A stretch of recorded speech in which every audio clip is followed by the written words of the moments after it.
मंत्रों का उच्चारण किया।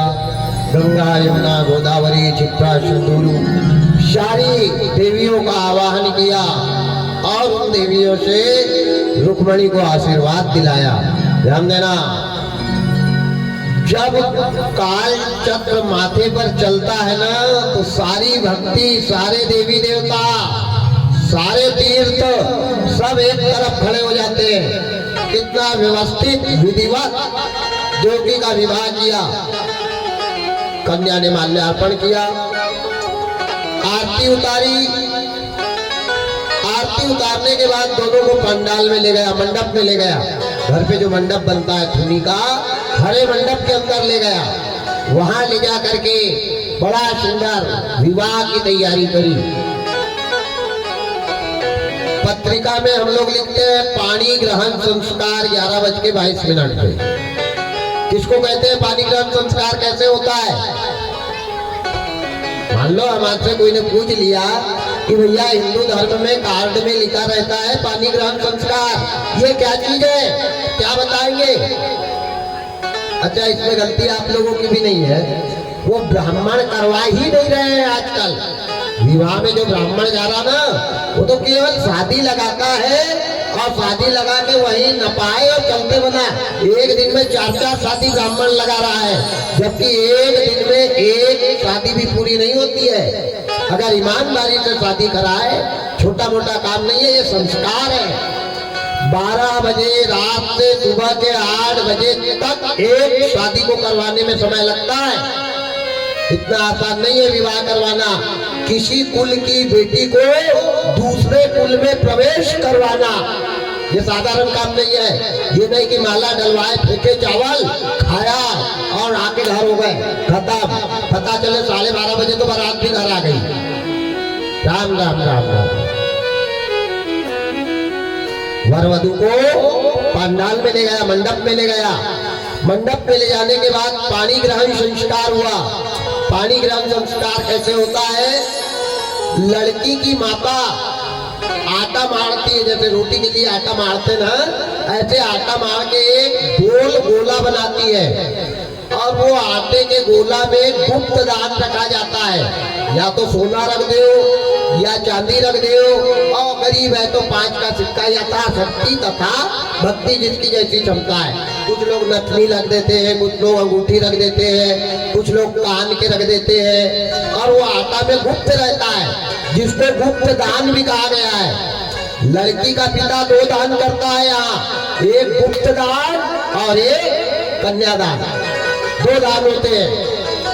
आटे के अंदर यथा व्यवस्था धातु गुप्त रहती है। मंडप में आटे का गोला लड़की के हाथ में रखा जाता है।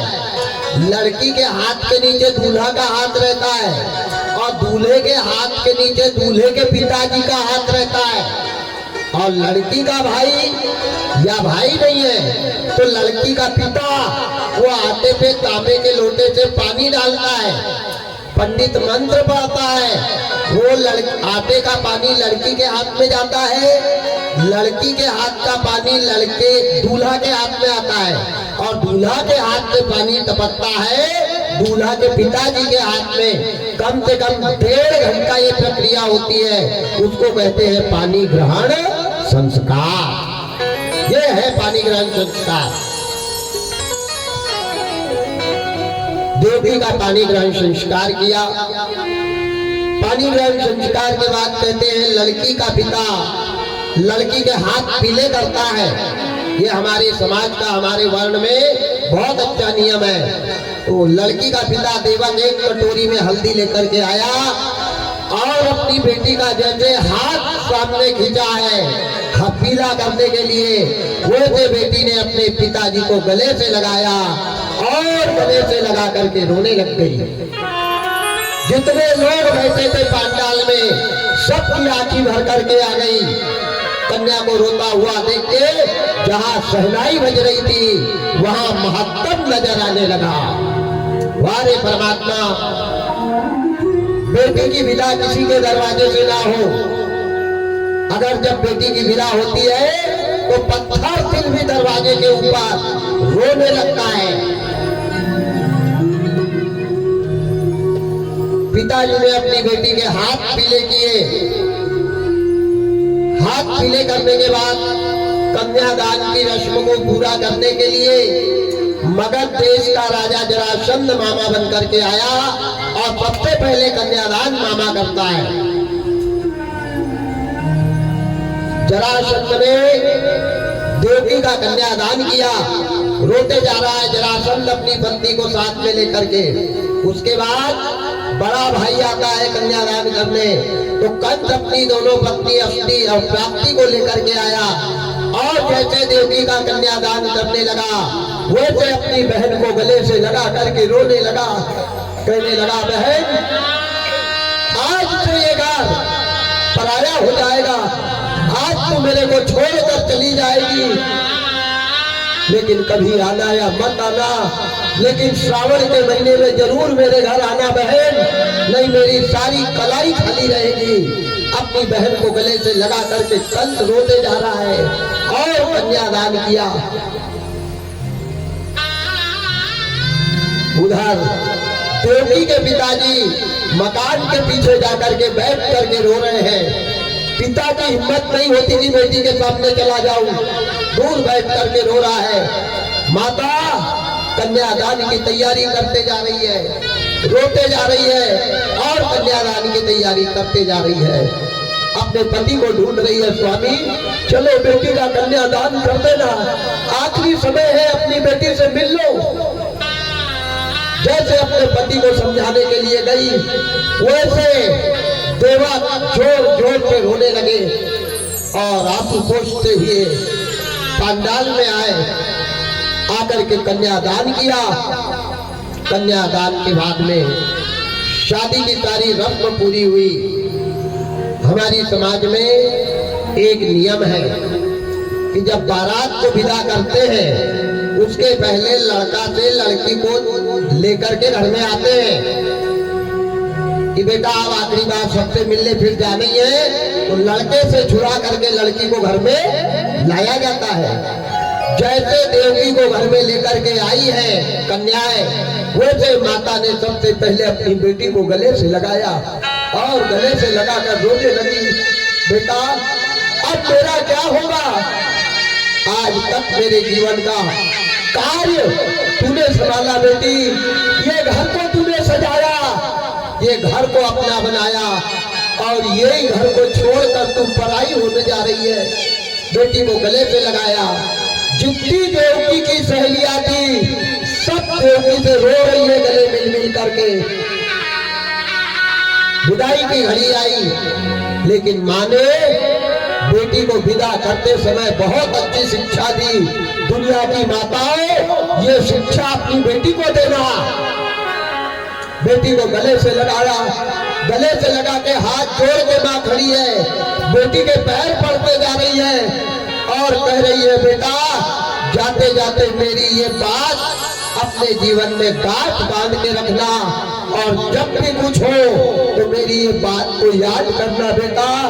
और आज तेरे को जाना पड़ेगा। क्या कहा है देवकी की माँ ने, हर मान ले दुलारी मेरा कहना, इस भांति रहना, जाके ससुराल में।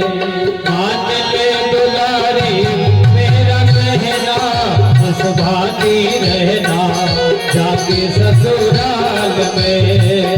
मान ले दुलारी मेरा कहना, इस भांति रहना, जाके ससुराल में। सब कुछ पड़ेगा बेटी सहना, हर कुछ मत कहना, जाके ससुराल में। सब कुछ पड़ेगा बेटी सहना, हर कुछ मत कहना, जाके ससुराल में। मान ले दुलारी मेरा कहना, इस भांति रहना, जाके ससुराल में। मान ले दुलारी मेरा कहना, इस भांति रहना, जाके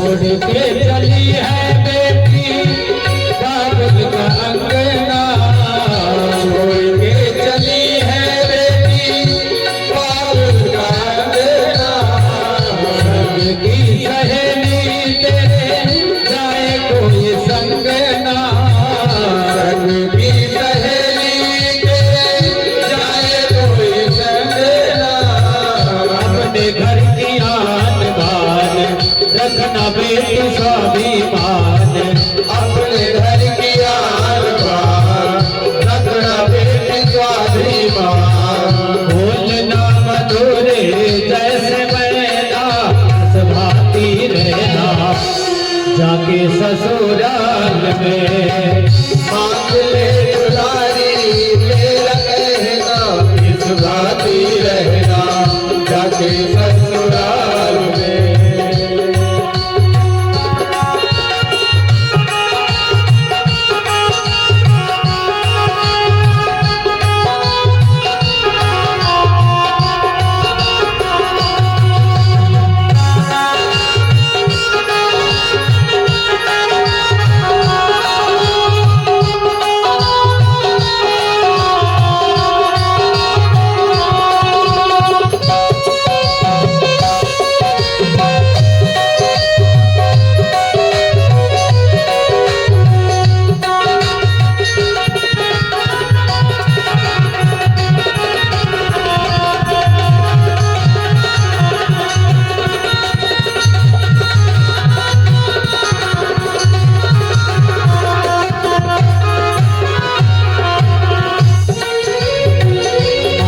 के समान अपने सासू जी को मानना, माता के समान अपनी सासू जी को मानना, पिता के समान अपने ससुर जी को जानना, पिता के समान अपने ससुर जी को मानना, जेठानी का आदर करना, देवरानी से प्यार करना, जेठानी का आदर करना, देवरानी से प्यार करना, इन्हीं को समझना अपनी बहना इस बात की रहना साथी ससुराल में, मांग ले दुलारी मेरा कहना इस भाती रहना जाके ससुराल में।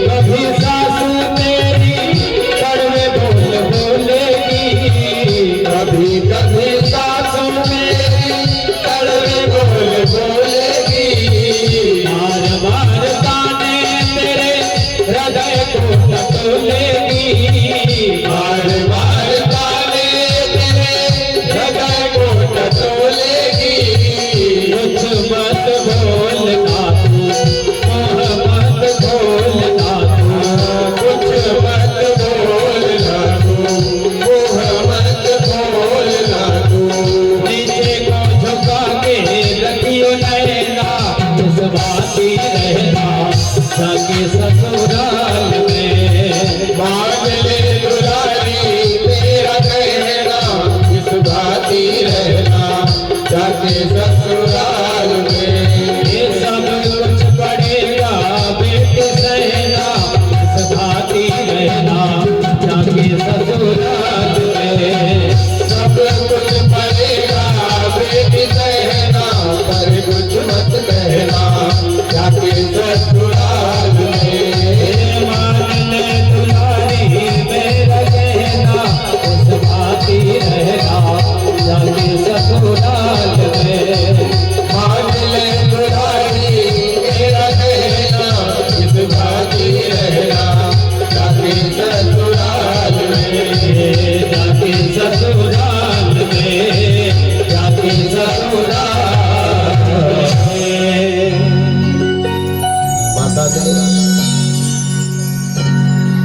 अपनी बेटी को बहुत अच्छी शिक्षा दी। बेटा को टटोलेगी, पर जीवन में बेटा कभी मुंह मत खोलना, नीचे से झुका लेना, पर कोई जवाब नहीं देना। ये शिक्षा देवकी को उसकी माँ ने दी थी। रोते जा रही है, समझाते जा रही है, बेटा मान ले दुलारी मेरा कहना, इस भांति रहना जाके ससुराल में। बेटी ने पुरुषों से निवेदन है, बीच बीच में इधर बहुत जगह खाली है, इधर पे थोड़ी जगह इधर सरक जाए, पुरुष वर्ग इधर सरक जाए ताकि माताओं को बैठने में सुविधा हो। आप तो समझदार हैं। और बीच बीच में बहुत जगह खाली है, पूरा प्लाट खाली पड़ा है, तो थोड़ी व्यवस्था बना ले में। अभी और माताओं का आना भी चालू है, तो जगह का विशेष ध्यान देवे। गोपाल कृष्ण भगवान की जय हो।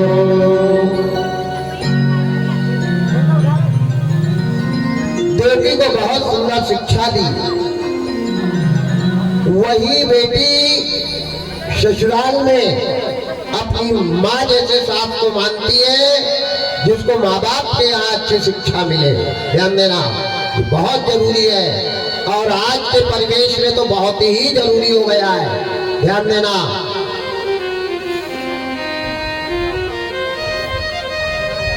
आज देवकी सबसे गले मिल रही है। भाई दरवाजे पर खड़ा है, सिर कूट कूट करके रो रहा है अपनी बहन की विदा में। कंस सोच रहा है, भगवान आज तक मेरा घर हरा भरा था, आज मेरी बहन चली जाएगी। इतना पापी, इतना दुराचारी, इतना कठोर पत्थर दिल वाला कंस भी दरवाजे पे बहन की विदा के समय में तड़प रहा है, रो रहा है। दौड़ कर गया, अपनी बहन को गले से लगाया और गले से लगा के रोने लगा। हमारी समाज का, हमारी जाति का ये नियम है कि जब बेटी विदा होती है तो घर का मुखिया या घर का भाई या समाज का मुखिया या रिश्तेदार का कोई वरिष्ठ आदमी बारात को गांव के बाहर तक विदा करता है। और गांव के बाहर कोई लोगों को विदा की जाती, नगर निकासा एक मुर्दे का देते हैं और एक बेटी का देते हैं। सीधा भी दोनों के साथ बांधा जाता है। ध्यान देना, एक आदमी मरता है तो उसके कफन में सीधा बांधते हैं, और एक बेटी घर पे जाती है तो उसके साथ भी सीधा। आजकल सीधा नहीं, आजकल टोकरी में पकवान बांधने लग गए हैं, पर पहले कच्चा अनाज बांधते थे। क्यों बांधते थे? ये आखिरी अनाज माँ बाप के घर का है, आज से इस घर से तेरा अन्न जल खत्म हो गया। ध्यान देना, बेटी को माँ बाप मरा सोच के भेजते हैं। और दुनिया में दो लोगों का कोई नहीं है, एक बेटी का और एक गौ माता का। मैंने आपसे कहा था आज से 3 दिन पहले, याद होगा, एक गाय दान करने के पहले और कन्या दान करने के पहले बहुत सोच विचार लेना चाहिए कि हम किस घर में हमारी कन्या का दान कर रहे हैं। नहीं, बेटी के जीवन में जीवन भर का रोना रह जाता है। याद रखना, लाख भी ससुराल अच्छा मिले लेकिन माँ बाप नहीं मिल सकते, पराए कोई माँ बाप बनाना है। आज देवी की माता बेहोश हो रही है, तड़प रही है। अंतिम समय देवी को लेकर के दरवाजे पे गए। परछन का जब टाइम आया, आखिरी बार अंग स्पर्श करवाए जा रहे हैं। वारी दुनिया की रीत, बेटा बहू को लाने जाता है तो बेटे की माँ दूध पिलाती है। बोलो भाई, दूध पिलाती कि नहीं? लेकिन बेटी जब विदा होती है तो बेटी को दूध नहीं, बेटी को पानी पिलाया जाता है। अब उसके लिए इस घर का दूध भी खत्म हो गया। वारे विधाता, वारे परमात्मा, कहाँ बेटी का जन्म हुआ, किस घर को सजाया, किस चीज को अपना बना करके रखा, और सबको छोड़कर एक पराये को बेटी अपना बनाती है। मेरा निवेदन है, जितने भी यहाँ ससुर साथ बैठे हैं, कान खोल के सुनना, अपने बेटे को जीवन भर कंवारा रखना, किसी की बेटी को मत लाना। और किसी की बेटी को लाए हो तो उसको अपनी बेटी बनाकर रखना। उस दिन को याद करो जिस दिन वो माँ बाप को छोड़ करके आई थी, तो उसकी माँ बेहोश होकर के गिर गई थी। उसका पिता मकान के पीछे बैठ कर रो रहा था और बेटी सबको छोड़कर तेरे घर में आई है। मेरे भाई, बहू को कैसे रखना चाहिए? कुछ पापी लोग बहू को गंदी गंदी गाली बकते हैं, कुछ सास पीछे लगी रहती है, पर उन सासों से मेरा निवेदन है कि तेरी भी बेटी कहीं गई है, इस बात को मत भूलना। वारे परमात्मा, बहू के साथ अत्याचार करने वाले सास ससुर जीवन में सुख नहीं भोगते हैं। एक आधी बार अपनी बहुओं के बारे में घर में बैठ करके इत्मीनान से विचार करना कि मेरी बहू सुबह से उठ करके शाम तक खुद के लिए क्या करती है। अरे वो जी रही है तेरी खानदान के लिए, कर रही है तेरे घर वालों के लिए, बर्तन मांज रही, सफाई कर रही, तेरे कपड़े धो रही, तेरे को समय पे खाने को दे रही, तेरे घर को सजा रही। तेरी औलाद क्या कर रही है? सोचा कभी बहुओं को गाली बकने के पहले?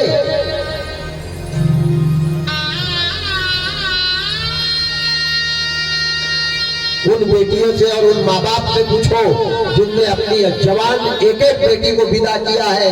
आज भी बेचारे बेटी को याद करके बैठकर रोते हैं, लेकिन भगवान उसकी बेटी कैसे रह रही है वो तो परमात्मा जाने। आज विदा का समय आया, विदा की घड़ी आई। जैसे देवकी की माता सूपा लेकर के गई, आखिरी बार देवकी दौड़ी और दौड़ करके माँ को गले से लगा लिया। माँ से कह रही है, माँ मेरे को बता बेटी क्यों पराई है? माँ बेटी क्यों पराई है? जिस घर में भाई का जन्म होता है उसी घर में मैं भी आई, तूने मेरे को पराया बना दिया माँ, और भाई को अपने पास रखा। मैंने ऐसा क्या किया माँ? तेरे घर को सजाया, तेरे घर में काम किया माँ, तेरे घर को अपना बनाया, और जिसको अपना बनाया उसी ने मेरे को पराया बनाया। माँ को गले लगाकर पूछ रही है माते देवकी, क्या पूछ रही है? मुझे माँ से गिला मिलाए ही सिला, बेटिया क्यों पराई है, बेटिया क्यों पराई है मेरी माँ, बेटिया क्यों पराई है। मुझे माँ से गिला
घर में पली, उस घर से माँ, इस घर में पली, उस घर से ही माँ। ये कैसी विदाई है, बेटियां क्यों पराई है, मेरी माँ बेटियां क्यों पराई है।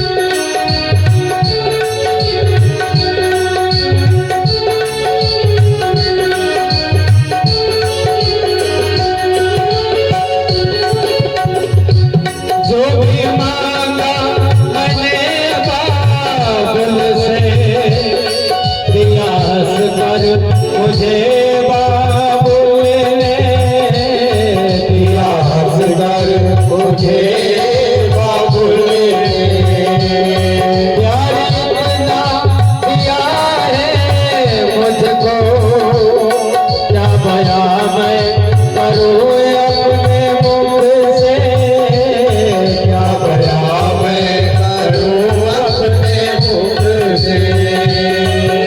इसको भर दिया, इसको भर दिया, इसको घर दिया, इसको घर दिया। ये कैसी खुदाई है, बेटियां क्यों पराई है, मेरी माँ बेटियां क्यों पराई है।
अब तो जाना पड़ेगा मुझको,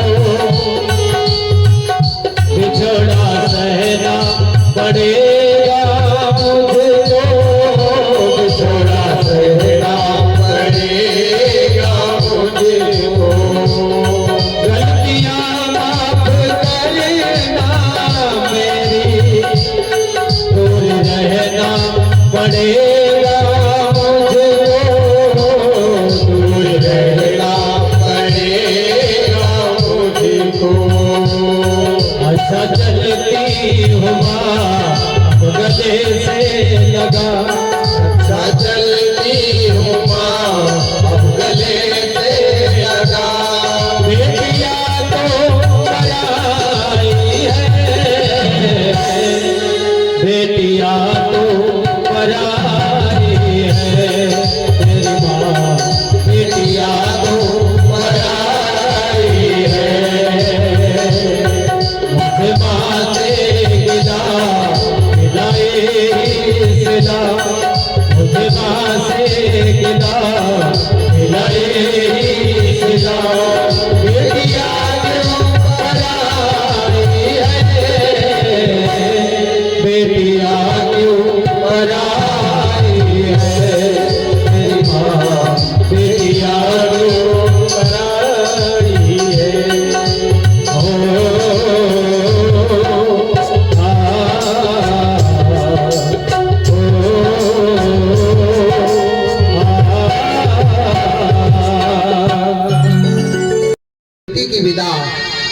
के दरवाजे से ना हो। और जिनने अपनी बेटियों को विदा किया है उनसे पूछो, आज भी याद करके रोते हैं। बेटी के लिए जीवन भर माँ बाप और माँ बाप के लिए जीवन भर बेटी रोती है। आज बेटी ने माँ को गले से लगाया और कहा, माँ आज तक मैंने तेरे घर में जो भी गलती करी हो मेरे को माफ करना, अब मैं जा रही हूँ, अब मैं जा रही हूँ। इसी रस्म को पूरा करने के लिए कंस रथ लेकर के आया था। उठा करके अपने दामाद को बैठाला, वसुदेव को रथ पे बैठाला और बहन देवकी को रथ पे बैठाला और बहन को विदा करने के लिए गांव के बाहर तक जाने लगा। रोते जा रहा है। देवकी जिस स्कूल में पढ़ती थी वो स्कूल को देखते जा रही और रोते जा रही। भगवान ये स्कूल भी अब पराया हो गया मेरे लिए। कोई भी गांव का व्यक्ति दिखता है, पनघट पे पैया दिखती है, पनघट को दूर तक देखते जाती और रोते जा रही कि यही पनघट पे मैं पानी भरने आती थी, आज मेरी सखिया खड़ी है, मैं चली। यही दुनिया है, कहीं विदा हो रही है, कोई विदा दे रहा है, कोई सजा दे रहा है, कोई शादी कर रहा है, कहीं डोली उठ रही है, कहीं अर्थी उठ रही है, कोई आ रहा है, कोई जा रहा है। यही दुनिया का सत्य है मेरे भाई। जहां बज रही थी सहनाइया वहां महात्म नजर आने लगा। देवकी जैसे विदा करके लौटी, सारे मेहमान अपनी अपनी टेकी पैक करने लग जाते हैं बेटी की शादी के बाद तुरंत कि तुम्हारे घर में अब हमको अच्छा नहीं लगता। लेकिन वो माँ बाप कहाँ जाएंगे जिनने जिंदगी भर पाला। तड़प रही है माँ, पिताजी रो रहा है और कंस बहन को छोड़ने जा रहा है। बेटी की विदा के बाद घर ऐसा लगने लग जाता जैसे किसी मरे वाले आदमी की अर्थी उठी है, कोई घर के तरफ भी नहीं देखता है। वारी विदाई। कंस अपनी बहन को लेकर के रथ लेकर जा रहा, आंसू पोंछते जा रहा, बहन को देखते जा रहा, कहते जा रहा, बहन मेरे से जीवन में जो भी गलती हुई हो क्षमा करना, मैं अवश्य आऊंगा सावन के महीने में, अवश्य आऊंगा। बहन को भाई की याद सावन के महीने में आती है। जिन बहनों का भाई मर गया है वो आज भी सावन के महीने में पिताजी के घर जाकर भाई को याद करके रोती है कि भगवान अगर मेरा भाई होता तो उसकी कलाई में रेशम का सूत्र बांधती। और जिन बहनों के जवान भाई मर गए हैं वो बहन भी तड़पती है। आज रथ चलाते चलाते यमुना जी को जैसे रथ ने पार किया, यमुना के पार रथ आया और बड़े जोर से बिजली कड़कने लग गई, आकाश गरजने लग गया, गर्जना होने लग गई।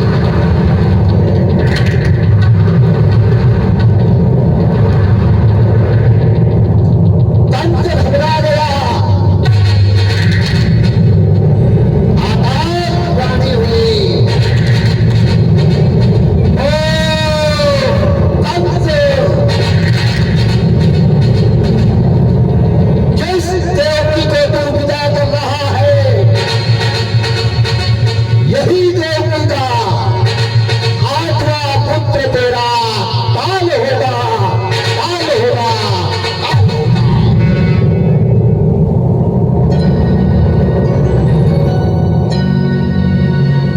कंस ने रथ रोका, चारों तरफ देखने लग गया।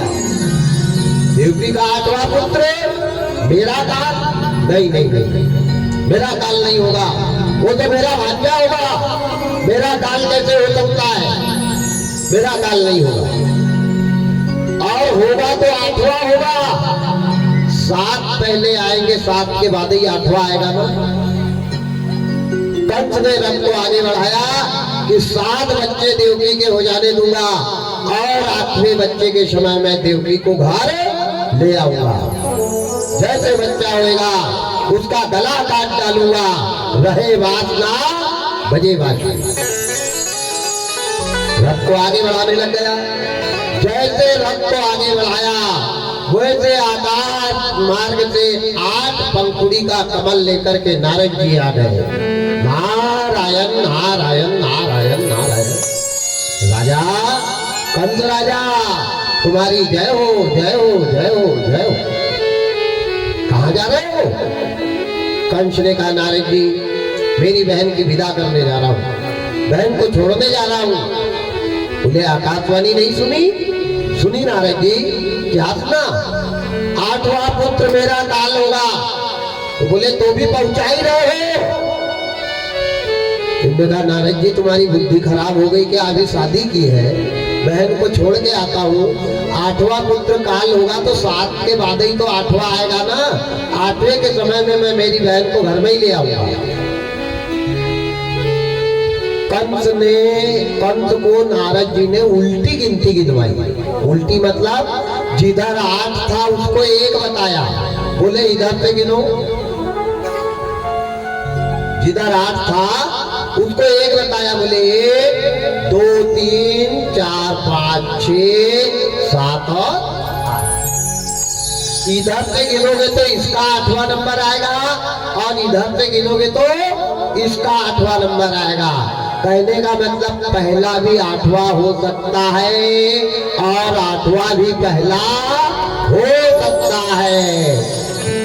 कंस की खोपड़ी का ट्यूबलाइट जला और तलवार निकाली मैदान से, देवकी के गले पे चलाई।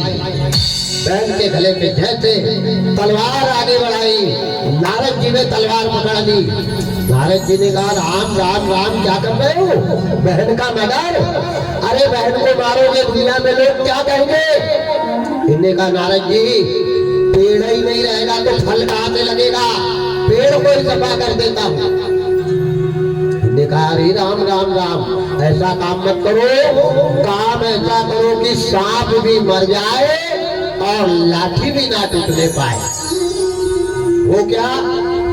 बोले एक काम करो, इनको सौगंध खिलाओ, दोनों को सौगंध खिलाओ। बहन को मारोगे दुनिया में बदनामी होगी कि भाई ने बहन का मर्डर कर दिया। इनको तड़पा तड़पा के मारो ना, जब ये तड़पेंगे तो खुद ही मर जाएंगे, तुम्हारा नाम ही नहीं होएगा। वो कैसे? बोले इनको सौगंध खिलाओ कि जब जब इनको संतान होगी तुम्हारे को ला करके देंगे। दूसरी बात इनको हथकड़ी लगाओ, बेड़ी लगाओ, इनके पास एक सूपा दे दो। बच्चा जन्म लेगा तो काय में लाएंगे? सूपा में लेकर के आएंगे। इनको करो कारागार में और जब जब इनको औलाद होगी, वसुदेव झूठ नहीं बोलता है, ये यदुवंशी है, और इसको सौगंध खिलाओ। जब जब बच्चे होंगे ये लाके देगा और नहीं बना कर दे तो काटो इनका गला। वसुदेव जी सुन रहे थे, सारे बराती भाग गए। ये दुनिया का यही साथ है, जब तक थाली में रहेगा भात तब तक सब देंगे साथ, और खत्म हुआ भात कि पूछे हाथ निकल ध्यान देना। दुनिया में कोई किसी का नहीं है प्यारे। स्वार्थ का संसार जगत में कैसा नाता है, सब स्वार्थ है, स्वार्थ से भरा ये जीवन है, कोई किसी का नहीं है। अरे समय आने पे पत्नी भी साथ नहीं देती है। समय जब खराब आता है ना तो पत्नी भी साथ नहीं देती है। इस बात की भी कथा भागवत में है, गज और ग्रह की कथा याद रखना। कोई साथ नहीं आता है, सिर्फ आपका अच्छा कर्म, आपका धर्म, आपका विश्वास, आपकी निष्ठा और आपका लक्ष्य आपका साथ देता है। वारे परमात्मा, वारे विधाता, जहां बज रही थी सहनाइया वहां महत्तम नजर आने लगा। आज नारद जी की बात कंस ने सुनी और अपनी बहन के बाल पकड़े और बाल पकड़ के रथ के नीचे उठाकर पटक दिया। वसुदेव जी की कालर पकड़ी और कालर पकड़ के रथ के नीचे गिराया है। बहन हाथ जोड़ रही है, बहन पैर पड़ रही है भाई के। कई पापी शराबी भाई शराब पी के आके माँ बाप से लड़ते ना, तो जवान बहन कहती है भैया तेरे पैर पड़ो मत, तुमको परेशान करे, भैया तेरे हाथ जोड़ो, भैया मैं बार बार कह रही मत झगड़ा करे। याद रखना, जिन जवान भाई के सामने बहन हाथ जोड़ के खड़ी है या खड़ी थी, वो कंस को मारने के लिए तृष्ण आया है। प्यारे तुमको मौत भी लेने नहीं आएगी, यही नहीं तड़पना पड़े तो नाम बदलना।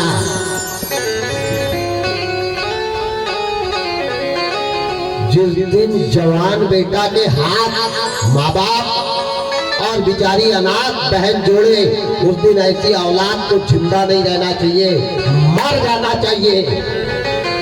जीना है तो माँ बाप की इज्जत के लिए जियो, जीना है तो बेटियों के लाज के लिए जियो, जीना है तो गौ गीता गंगा के लिए जियो, जीना है तो धर्म और गांव के स्वाभिमान के लिए जियो। नहीं फिर कुत्ते भी जीते हैं, फिर उनके जीवन में और हमारे जीवन में फर्क क्या है? क्या फर्क है?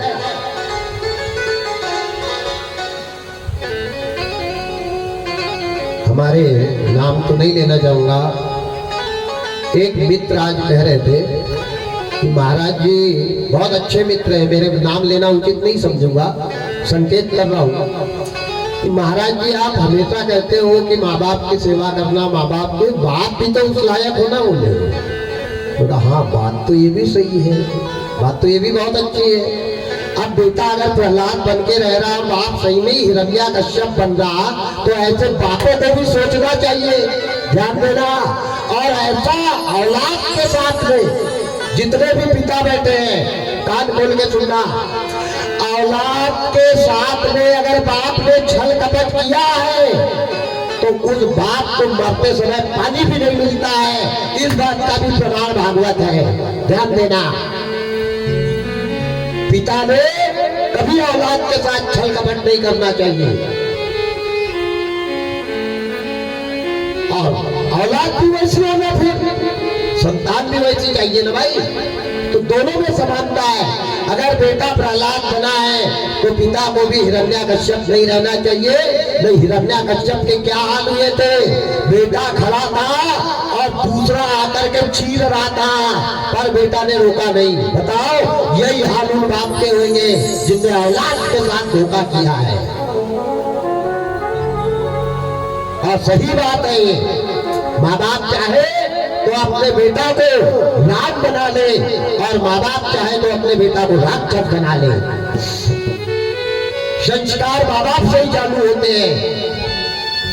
बेटा ऊपर से सीख के नहीं आता है, बेटा यहाँ नहीं बिगड़ता, बेटे को बिगाड़ने का ठेका भी माँ बाप लेते हैं।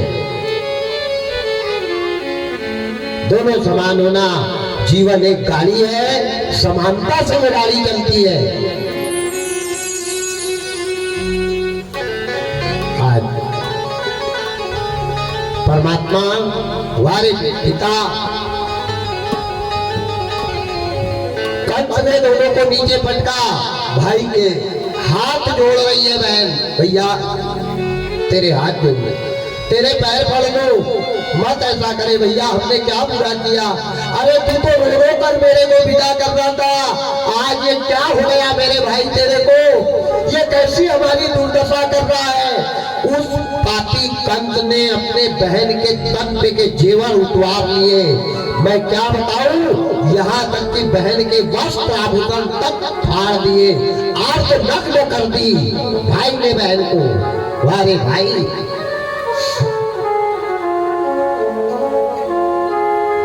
देखो खड़ी है, रो रही है, तड़प रही है, भगवान को याद कर रही है। परमात्मा, ये कैसी घड़ी है? हमने ऐसा कौन सा पाप किया जो आज मेरे पति मेरे बराबर भर रहे हैं? दोनों को हथकड़ी लगाई, हथकड़ी लगा करके कंस ने सौगंध खिलाई और कह दिया, जब जब तुम्हारे को संतान होगी वसुदेव मेरे को ला करके दोगे। वसुदेव ने कहा भैया हम बिल्कुल ला करके देंगे, पर हमारे को मत मारे। जब जब औलाद होगी मैं सौगंध खा के कह रहा, मैं यदुवंशी कुल में जन्मा हूँ, प्राण चले जाएंगे हमारे लेकिन वचन नहीं जाएंगे, जब जब औलाद होगी तेरे को ला के दूंगा।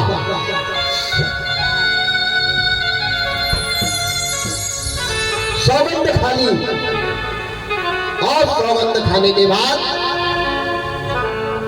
दोनों को हथकड़ी लगाई, एक छुपा दिया और छुपा दे के काल कोठरी को खुदवाया है। जैसे काल कोठरी को खुदवाया है, 7 दरवाजे काल कोठरी के, 7 दरवाजे पे बड़े बड़े अलीगढ़ के ताले, बड़े बड़े मंत्री बंदूक ले लेकर खड़े, 7 दरवाजे के अंदर दोनों को डाल दिया। कह दिया कि इनको पानी मत देना, इनसे बात मत करना, तड़प तड़प के मरने दो, तड़प तड़प के मरने दो।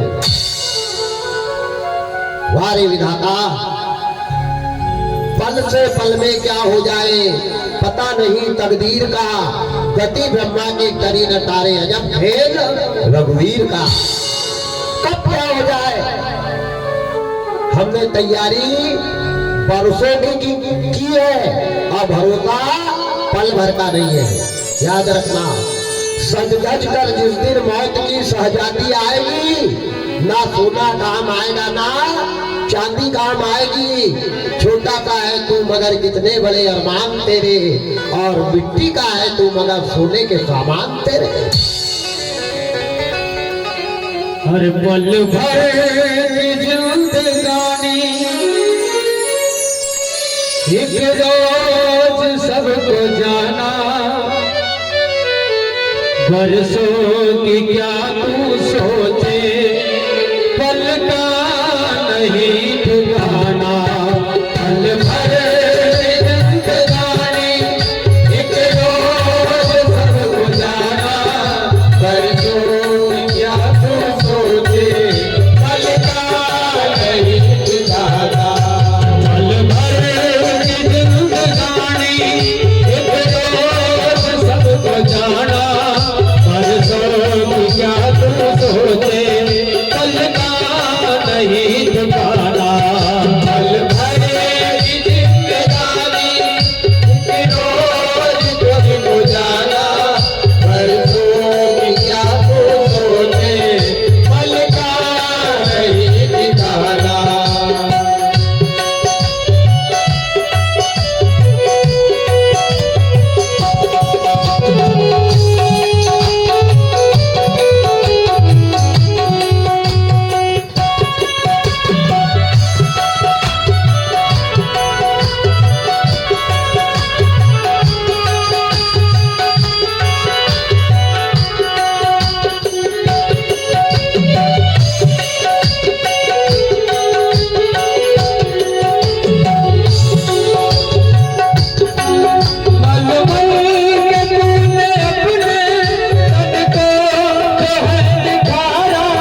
तक तू मजा करेगा।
बनेगी प्यारे हमारी केवल 2 मुट्ठी राख। ये अहंकार ऐसा जाएगा ना, हड्डी ऐसी फूटेगी चिता के ऊपर जैसे बांस फूट रहे हैं।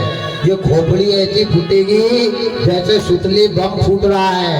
और ये चमड़ा ऐसा जलेगा जैसे सूखे जंगल में आग लगी है। ध्यान देना, मत करो बुराई, मत लो बदला। कारागार में देव की तड़प गई, देव की पड़ी है कारागार। कारागार में तड़प रही, भगवान से कह रही, भगवान जिंदगी भर बांझ रखना लेकिन मेरे को संतान मत देना, क्योंकि ये पापी दुराचारी पाखंडी अत्याचारी मेरा भाई मेरे बच्चे को मार डालेगा। माँ की ममता तड़प रही है, माँ रो रही है कारागार में। लेकिन वाले परमात्मा 1 महीना का समय नहीं बीता और देवकी गर्भवती हो गई। दुनिया की माताएं गर्भ धारण करने के बाद अच्छा भोजन करती हैं, आराम करती हैं, अनन्य प्रकार की औषधियां खाती हैं, लेकिन ये कारागार में जिस दिन से गर्भवती हुई देवकी, उस दिन से खाना तो खाई नहीं। जाको राखे साइया, मार सके न कोई, और बाल न बाका कर सके जो जग भैरी होए। मारने वाला है भगवान, बचाने वाला है भगवान, बाल न बाका होता जिसका रक्षक दया निधान। मारने वाला हो, बचाने वाला हो, खाना पीना खाना बंद कर दिया, तड़प रही है, एक एक दिन जहर के घूंट के बराबर पीते जा रही है। धीरे 9 महीना 9 दिन का समय हुआ और कारागार के अंदर देवकी के गर्भ से एक सुंदर बच्चे का जन्म हुआ।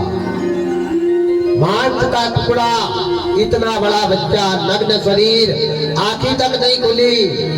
वारे परमात्मा, वारे विधाता, वारे दयालु। वसुदेव जी अपनी पत्नी से कह रहे हैं, देवी बच्चा दे दे।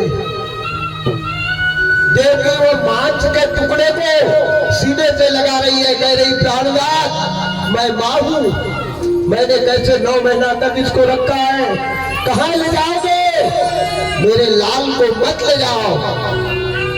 वसुदेव जी उसके पीछे दौड़ रहे हैं, नहीं देवकी दे दे, क्योंकि मैंने वादा किया है, मैंने कहा है।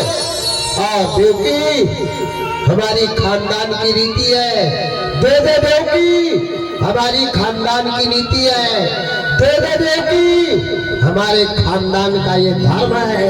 क्या है? रघुकुल रीत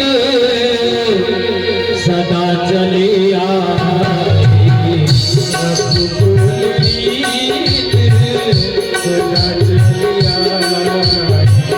मान जाए पर वचन न जाए, मान जाए पर वचन न जाए।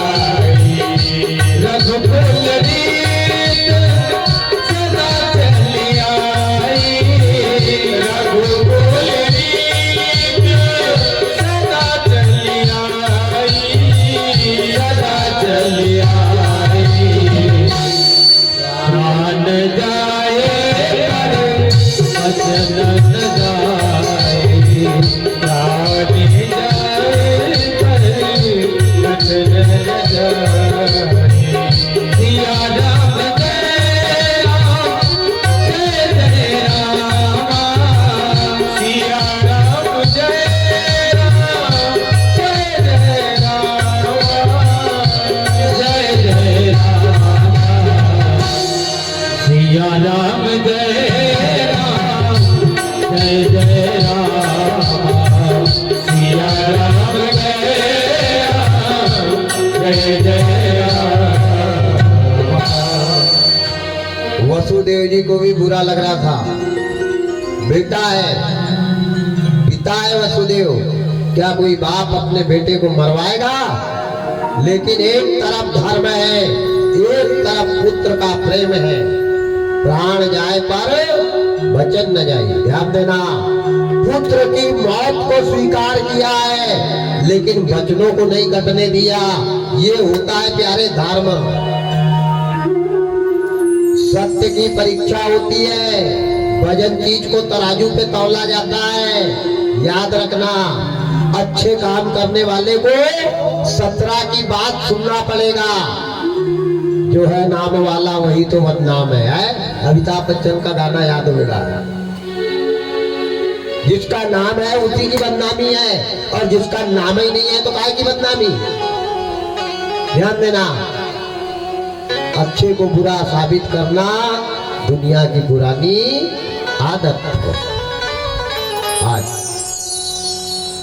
वसुदेव जी कह रहे, देवी मैं जानता हूँ लाल मेरा भी है, बच्चा के मुंह से आवाज नहीं निकल रही है, 1 घंटा नहीं हुए, मांस का टुकड़ा है बच्चा, नाजुक बदन, कोमल शरीर, देवकी के हाथ से छुड़ाया है वसुदेव ने और सूपे में रखा, सिर पे रखा, 7 दरवाजे कारागार के खुलवाए।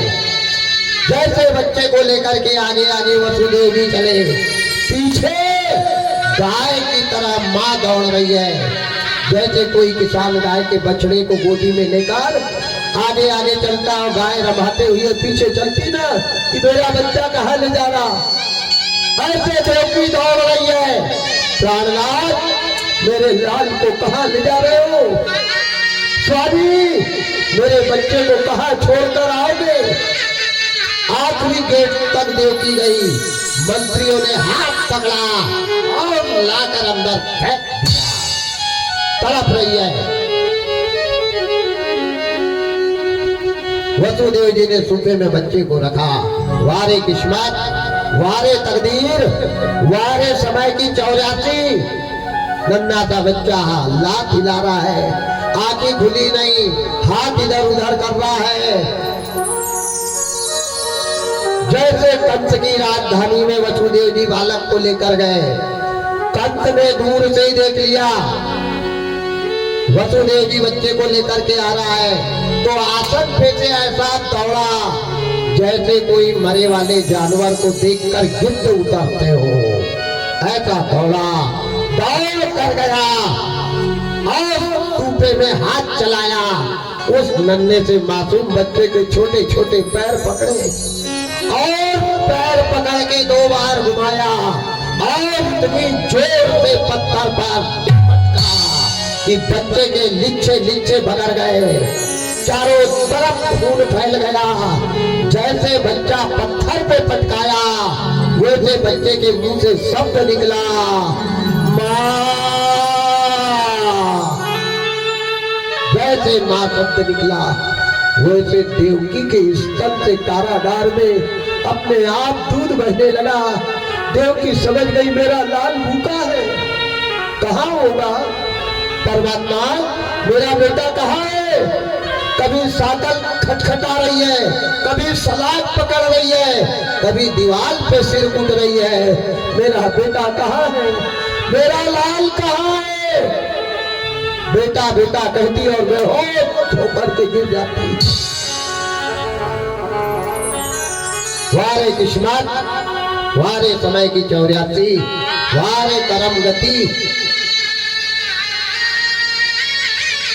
क्या से क्या हो गया, क्या होना था क्या हो गया। बर्बाद होने को पल भर भी नहीं लगता है। मैं ईमानदारी से कह रहा हूँ, हाथ जोड़ के मेरी प्रार्थना है कि जो आज है इसको बनी बनाई रहे तो पल भर नहीं लगता है बर्बाद होने में। कब क्या हो जाए, उजाले अपनी यादों के हमारे साथ रहने दो। ना जाने जिंदगी की शाम किस मोड़ पर हो जाए, ना जाने जिंदगी की शाम किस मोड़ पर हो जाए। आज देवकी कारागार में तड़प रही है। वसुदेव जी ने जैसे बच्चे के टुकड़े अंग भंग, अब हड्डी थी नहीं, पूरा मांस था, फैल गया, बिखर गया। वसुदेव बेहोश होकर के गिर गए और पापी कंस वहां से चला गया। समय खराब आता है ना तो कोई अपने पास नहीं आता। थोड़ी देर वसुदेव बेहोश रहे, जैसे होश आया खाली सूपा को उठाया और बच्चे को देखते जा रहे हैं और रोते जा रहे हैं कि मौसम कौन कुटिल खलकामी, जिन खायो ताही विसरायो, ऐसो नमक हरामी, मौसम कौन कुटिल खलकामी। मेरे जैसा पापी बाप कौन होगा। दुनिया के पिता अपने बच्चे की रक्षा करते हैं, आज मैं अपने बच्चे को मरवा कर जा रहा। मेरी पत्नी पूछेगी क्या बताऊंगा, क्या कहूंगा, लेकिन क्या करूं, मैंने शपथ ली है कि जब जब बच्चे होंगे मैं लाकर दूंगा। खाली सूपा सिर पर रखा और रोते हुए वसुदेव जी चले। जैसे कारागार गए, कारागार के 7 दरवाजे खुले, सूपा खाली सिर पे है। देवकी ने दूर से देखा मेरे प्राणनाथ आ गए, बच्चे को ले आए। दौड़ करके गई, जैसे बछड़े को देखकर गाय कैसी दौड़ती है ऐसे दौड़ कर गई और अपने पति के हाथों से सूपा छीना। जैसे सूपा छीना तो खाली सूपा दोनों बेहोश होकर के गिर गए। वारे विधाता, वारे तकदीर, वारे किस्मत। हर जुल्मों की चोट खा के भर आई है मेरी आके, गम को गले लगाया, गम को गले लगाया। जुल्मों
थे।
तुमको गले लगाया, तुमको गले लगाया।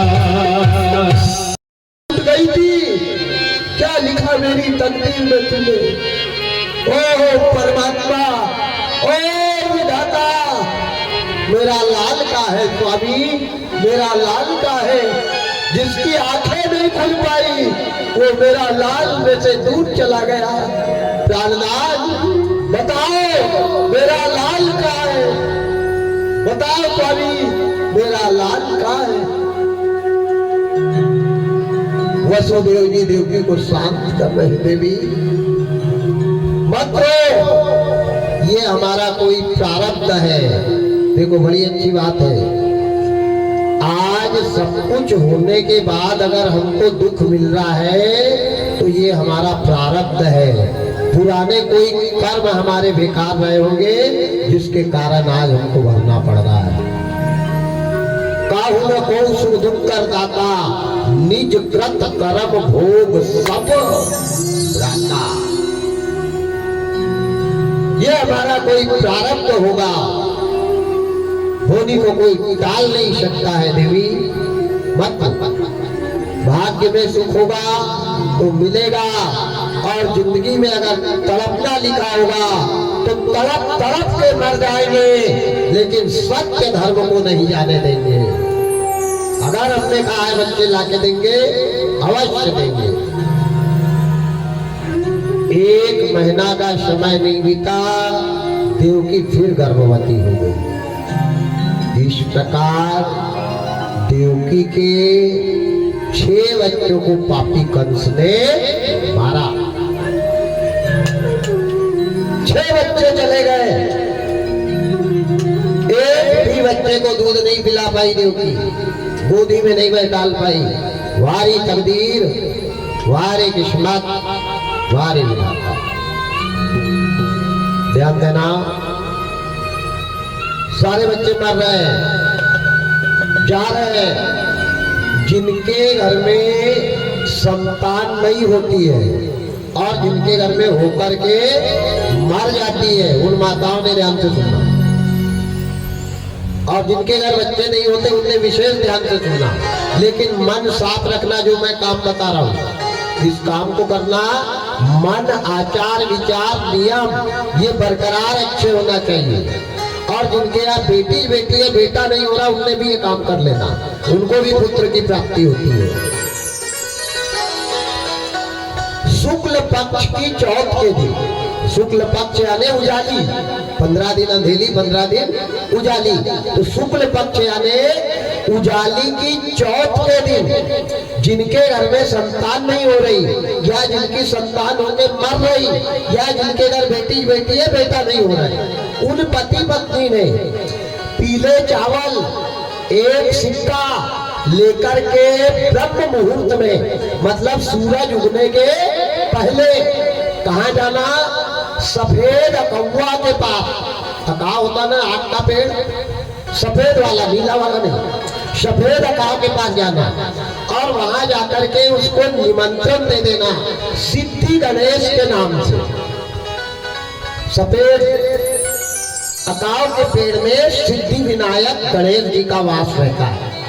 उस सिद्धि विनायक गणेश के नाम से वहां चावल रख देना, और दोनों पति पत्नी ने सिद्धि विनायक गणेश का ध्यान करके उस अकाव के पेड़ से कहना कि हे परमात्मा गणेश जी महाराज, हे भूत बावन भोलेनाथ शंकर भगवान, जैसे इस वृक्ष की गोदी हरी भरी करी, जैसे पेड़ के अंदर बच्चा निकल रहा है, ऐसे भगवान हमारी संतान होकर के मर जा रही है, या हमारे यहाँ बेटी है, एक गणेश चाहिए, या हमारे यहाँ संतान ही नहीं हो रही है, अब आप ही हमारा सहारा हो, हमारी रक्षा करना, मेरी गोदी भर देना। इतना कहना किस दिन? चौथ के दिन। और कहकर के सूरज उगने के पहले दोनों पति पत्नी ने घर आ जाना। दिन बीता, रात बीती, पंचमी आई, दूसरा दिन आएगा। अब जैसे दूसरा दिन आएगा तो दूसरे दिन आदमी ले जाना, भाई को ले जाना। आदमी ने जाना अकाव के पेड़ की जड़ को खोदना, पूरे अकाव में नहीं, एक तरफ से खोदना और इतनी बड़ी उसकी जड़ काट करके लेकर आ जाना। अकाव के पेड़ की इतनी बड़ी जड़ लेकर के आ जाना। अब उसको लेकर के आ गए तो क्या करना, 21 दिन तक जिस माता को संतान नहीं हो रही, जिसकी संतान होकर मर रही, जिसके यहाँ बेटा नहीं हो रहा, उन भाइयों ने तांबे के लोटे में वो जड़ को डाल लेना और पानी भर लेना और पानी भर के ले जाना, 21 दिन तक डेली शिव जी पर चढ़ाना। अब वो जड़ को वापिस लाना है, लेकिन लाने के पहले वो जो शिवलिंग है, शिवलिंग के पास ऐसे 21 बार वो जड़ को हाथ में पकड़ के गोल घुमाना, एक बार शिवलिंग से टच करना और वो जड़ को घर लाकर भगवान के पास रख देना। ऐसा 21 दिन तक कंटिन्यू करना। जब 21 दिन पूरे हो जाए तो वो जड़ में ड्रिल करना, यानी वो जड़ में छेद करना और छेद करके काला धागा उसके अंदर बांधना और उसको भगवान के पास रख देना। और जिस दिन माता मानसिक धर्म से स्नान करेगी, जिस दिन नहाती है, उस दिन उसको कमर में बांध लेना हमेशा के लिए और डेली शिव जी का ध्यान करना और भगवान की प्रार्थना करना। छल कपट द्वेष ईर्षा सब मन से अलग कर देना, कपट बिल्कुल नहीं होना। अगर छल करोगी, कपट करोगी, झूठ बोलोगी, अत्याचार करोगी तो जड़ में ही फिर पूरा अकाव का झाड़ भी कमर में बांध लेना तो कुछ होने वाला नहीं है, ध्यान देना।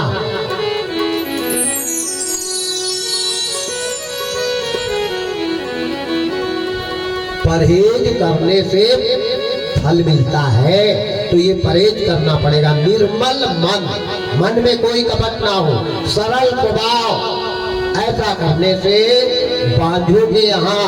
अरे 20-20 साल शादी को होने के बाद संतान हुई है, पर विश्वास सबसे बड़ी सफलता है। विश्वासम लाभदायक, ऐसा विश्वास, ये देवकी का चरित्र है।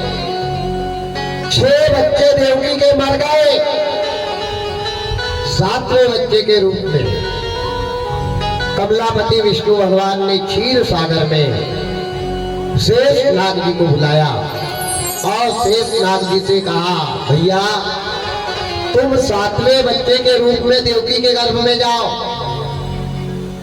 शेष नाग जी 7वें बच्चे के रूप में देवकी के गर्भ में आए। जब 8 महीना का गर्भ देवकी को था, शेष नाग गर्भ में है, तो भगवान ने योग माया को बुलाया। माया दौड़ करके आई, बोलो प्रभु, बोले तुम जाओ, 8वां महीना देवकी का चला है और देवकी के गर्भ का 8वें महीने का बच्चा निकाल लो और निकाल करके सूर्य उग नंद बाबा के यहाँ रोहिणी की गोदी में उस बच्चे को दे देना। 8वें महीने में जाकर के स्वयं योग माया ने ये 7वां बच्चा देवकी का निकाला है और निकाल कर जाकर नंद बाबा के यहाँ रोहिणी की गोदी में दे दिया। कंस को पता चला 7वां बच्चा कहाँ है। जब बच्चे को लेकर के 7वें को नहीं गए, 6 को तो मार डाला, 7वां बच्चा गया ही नहीं, तो कंस कारागार में आता है, पूरे दरवाजे खुलवाता है। जो अंदर देखता है तो एक तरफ वसुदेव बेहोश पड़े हैं, एक तरफ देवकी बेहोश पड़ी है। पूरे कारागार में कंस घुमा, उनने सोचा 7वां बच्चा आया ही नहीं, गर्भपात हो गया होगा। अरे गर्भपात नहीं हुआ पापी, तेरे को मारने कहीं और चला गया है। वो तू क्या मारेगा, वो तो और कहीं चला गया। तो जो 7वां बच्चा बलराम है, ये देवकी का ही बच्चा है, देवकी के ही गर्भ से आया है, लेकिन ये 7वें बच्चे का जन्म नहीं हुआ। भागवत में ध्यान देना, जितने भी पात्र आए कृष्ण भगवान को भी मरना पड़ा, लेकिन बलराम जी और राधा जी की मौत नहीं हुई। राधा कौन है? राधा कृष्ण की भक्ति है। राधा वृषभान की लड़की नहीं है, राधा केसर के फूल के ऊपर प्रकट हुई है। वृषभान ने पाला है, गणेश जी के पिताजी शंकर जी है क्या? गणेश जी के पिताजी कौन है? ध्यान देना, जैसे गणेश का पिता नहीं है वैसे राधा का भी पिता नहीं है। वृषभान ने पाला है, वृषभान की बेटी राधा नहीं है। केसर के पुष्प पे जन्म हुआ तो राधा की मौत नहीं हुई है क्योंकि जन्म नहीं हुआ, और बलराम का भी जन्म नहीं हुआ तो बलराम की भी मौत नहीं हुई है। बाकी कृष्ण का जन्म हुआ, कृष्ण को मरना पड़ा। कल आएगी वो कथा, मैं बताऊंगा। राधा तूमा भागनी कौन तपस्या कीन, और 3 लोग के तारणे जो तेरे आधीन। वो राधा है। राधा के बिना श्याम आधा कहते सारे लोग। राधा के बिना श्याम आधा है। राधा श्याम की भक्ति है। श्याम कहने से जो फल नहीं मिलता वो राधे राधे कहने से फल मिलता है। ध्यान देना, राधे को कहने से भक्ति मिलती है, और जब राधा रूपी भक्ति आती है तो घनश्याम बहुत जल्दी मिल जाते हैं। राधा श्याम की भक्ति का नाम है। आज कंस आया, कंस ने कारागार में देखा। जब कारागार में बच्चा नहीं मिला तो कंस ने सोचा कि गर्भपात हो गया होगा। अरे गर्भपात नहीं हुआ, दुराचारी ये तो कहीं और चला गया। कंस चला गया। अब 7वें बच्चे के बाद 8वां बच्चा आने वाला है देवकी के गर्भ में। भगवान ने योग माया को बुलाया, और योग माया को बुला करके कहा कि माया तुम जाओ योग माया बन के यशोदा मैया के गर्भ में जाना, और आज से 9 महीने में तुम भी जन्म लेना। और मैं जा रहा हूँ माता देवकी के कारागार में, और देवकी के कारागार से मैं जन्म लूंगा। योग माया को भगवान विदा करते हैं। योग माया यशोदा की गर्भ में कन्या का रूप लेकर के आती है, और भगवान कारागार में जाते हैं। भगवान जैसे कारागार में गए, जाने के पहले देवकी को सपने में दर्शन दिया। देवकी से कहा कि माता भादो का महीना, अष्टमी तिथि, रोहिणी नक्षत्र, रात के 12 बजे, दिन बुधवार, मैं कारागार में आऊंगा, जन्म लूंगा। लेकिन मैया तुम्हारे से मेरा निवेदन है, तुमसे मेरी प्रार्थना है कि मेरे को रातम रात यहाँ से यमुना जी पार करके गोकुल गांव पहुंचा देना, नंद बाबा के यहाँ नंद गांव पहुंचा देना। और जब नंद गांव पहुंचा दोगे तो वहां यशोदा के गर्भ से योग माया का जन्म हो जाएगा।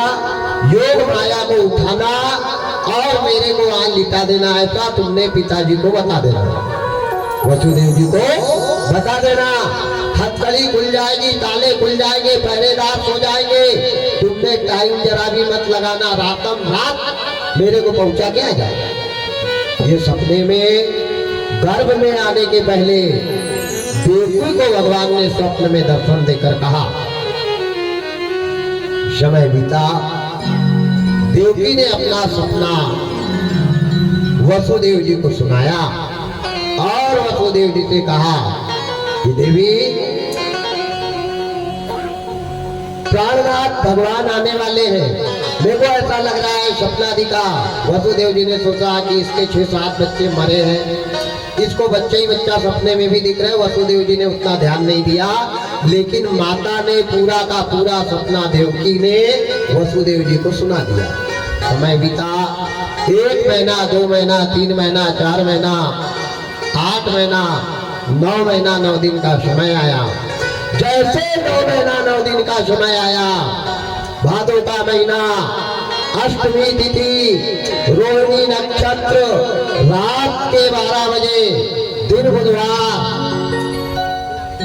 भगवान का कारागार के अंदर जन्म हुआ। और कैसे जन्म हुआ तो क्या हुआ?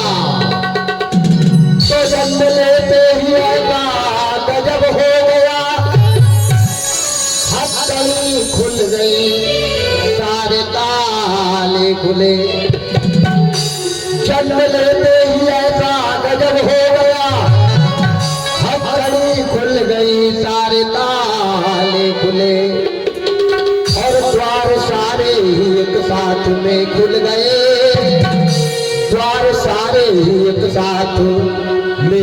गए पहरेदारों का सेवा गजब हो गया। सारे सारे एक साथ में खुल गए पहरेदारों का थोड़ा गजब हो गया। पहरेदारों का सेवा गजब हो गया। पहरेदारों का थोड़ा गजब हो गया। पहरेदारों का थोड़ा गजब हो गया। पहरेदारों का थोड़ा गजब हो गया। कृष्ण मथुरा में यमुना किनारे तेरा लेके अवतार आना गजब हो गया। कृष्ण मथुरा में यमुना किनारे तेरा लेके अवतार आना गजब हो गया।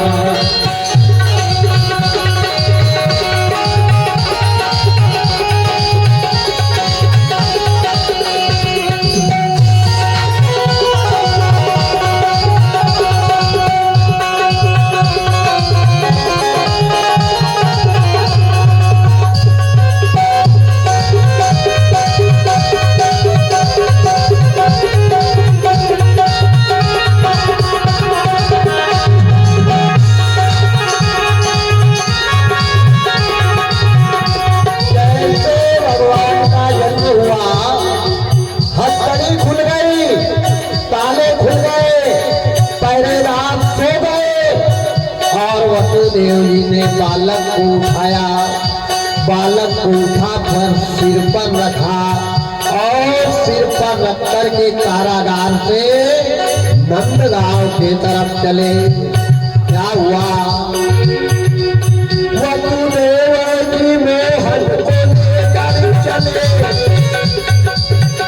सामने यमुना मैया हिलोरे भरे। वसुदेव जी मोहन को लेकर चले, सामने यमुना मैया हिलोरे भरे। वसुदेव जी मोहन को लेकर चले, सामने यमुना मैया हिलोरे भरे। वसुदेव जी मोहन को लेकर चले, सामने यमुना मैया हिलोरे भरे। प्रभु के जुए और वो रुक गई, प्रभु के जुए और वो रुक गई। पूरे यमुना का जाना गजब हो गया। प्रभु के जुए और वो रुक गई। पूरे यमुना का जाना गजब हो गया। कृष्ण मथुरा में यमुना किनारे तेरा लेके अवतार आना गजब हो गया। कृष्ण मथुरा में यमुना किनारे तेरा लेके अवतार आना गजब हो गया।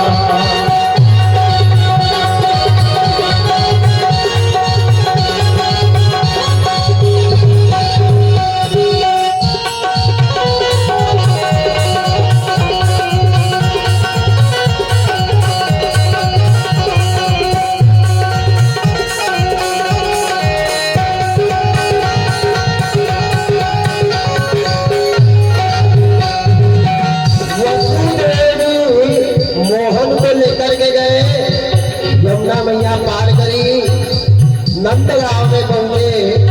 नंदगांव में जाकर के देखा तो यशोदा के गर्भ से योग माया का जन्म हो गया और यशोदा को पता ही नहीं कहा भाव लल्ला भाई की लल्ली भाव, बच्चू पता ही नहीं, कुछ मालूम ही नहीं।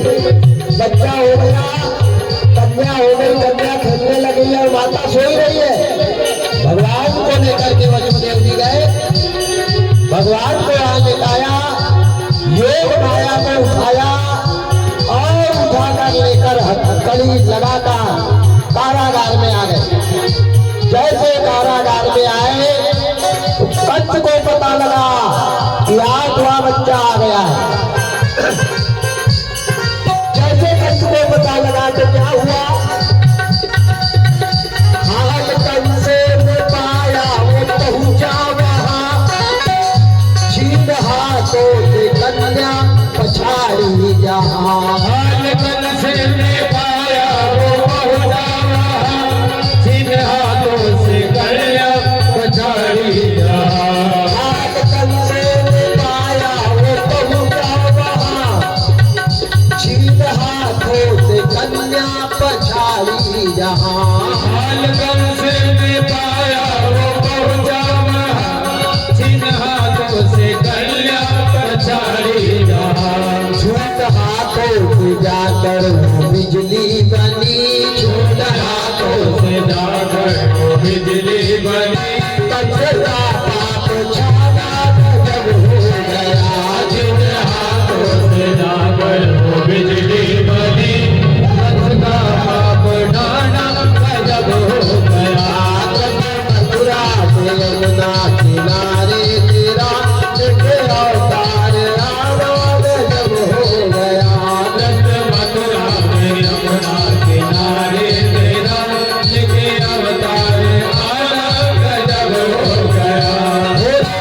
कर रहे बिजू के ना रहे, दीन दुखियों के एक दिन में हो कर रहे। होली होकर रहे दिन रुके ना रहे, दिन दुखियों की एक दिन होकर रहे।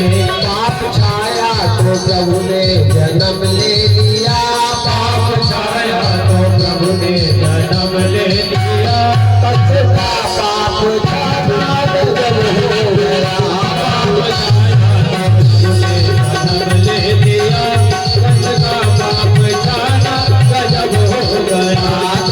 मथुरा में यमुना किनारे तेरा लेके अवतार आना गजब हो गया।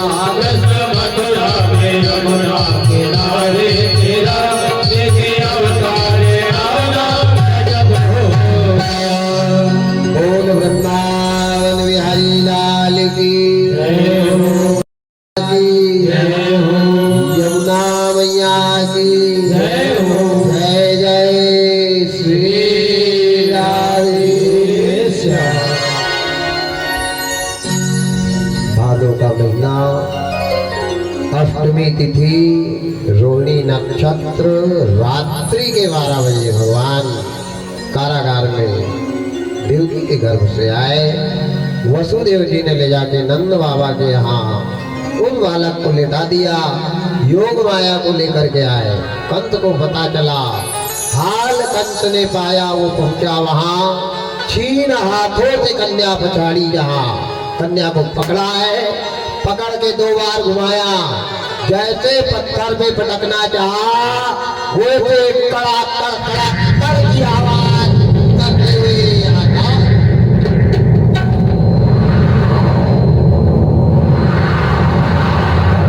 जैसे कन्या हाथ में छुटी वैसे कंस 4 हाथ दूर जाकर के गिरा।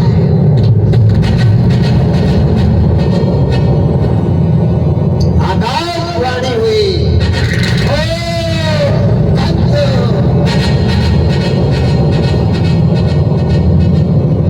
तू मेरे को क्या मारेगा? तेरे को मारने वाला यदुवंशियों के यहाँ चला गया, चला गया, चला गया। अब कंस भागने लगा, दौड़ने लगा, चिल्लाने लगा।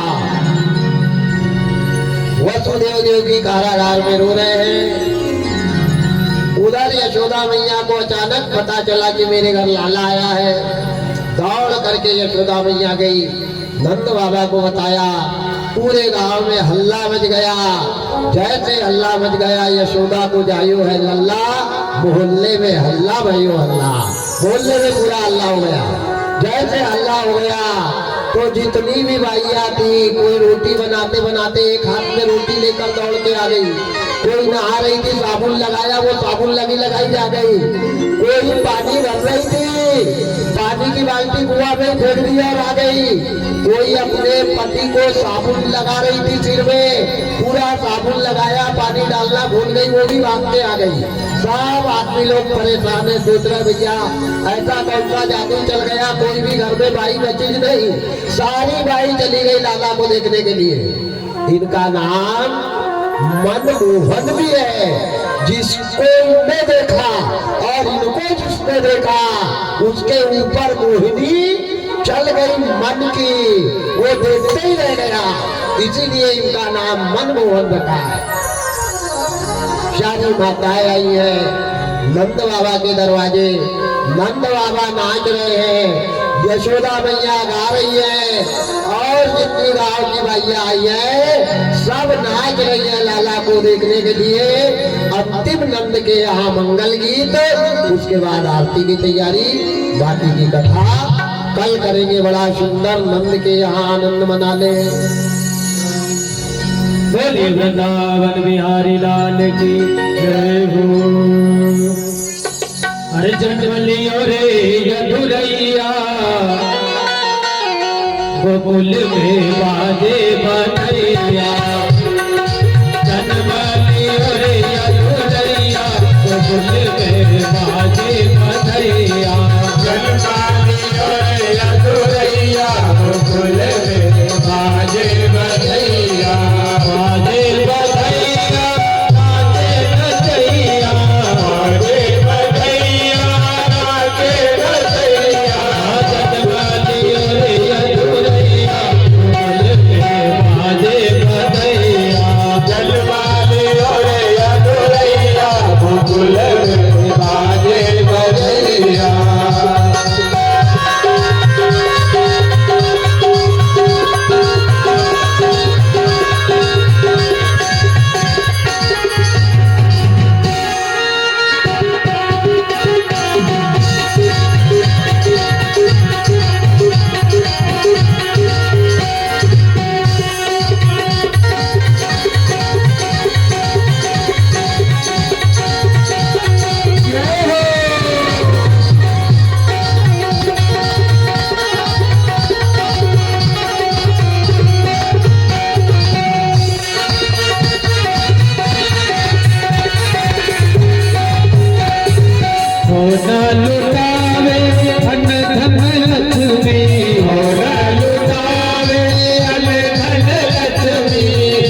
सावन रूप नयन कजरारे, सावन रूप नयन कजरारे, बाल है इनके घूंघर वाले, बाल है इनके घूंघर वाले। हो की लाली जय हो, कानों की बाली जय हो, है पायल जय हो, मैं घायल जय हो, इसका दीवाना ये लाल हो गया, इसका दीवाना मोहल्ला हो गया।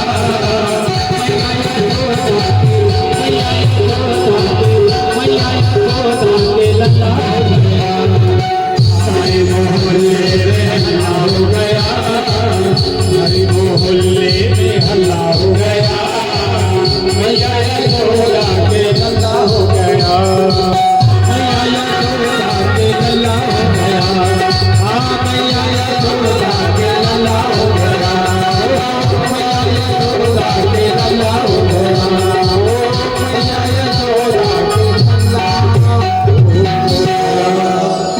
गया। उतारो ब्रजनंदन की जय बोलो यशोदानंदन की, मैं तो आरती उतारूं ब्रजनंदन की जय बोलो।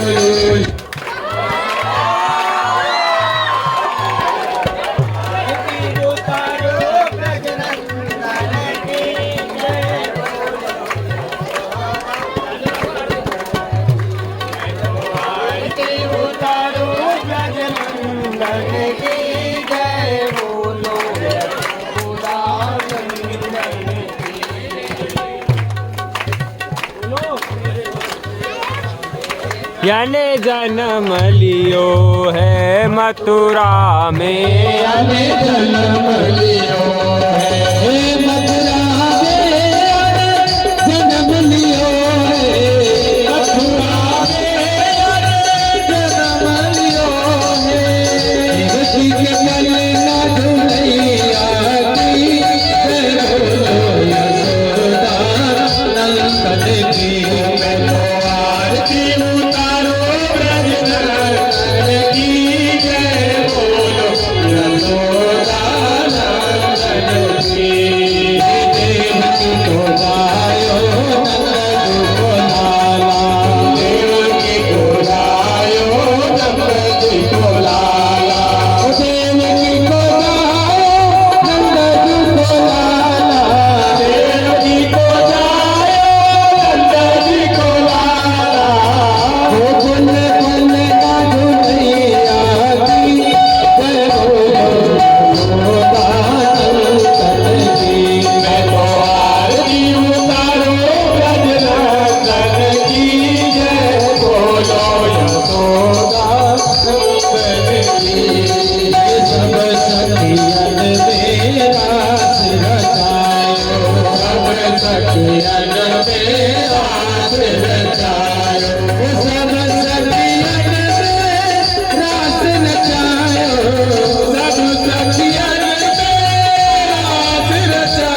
जय जगदम्बा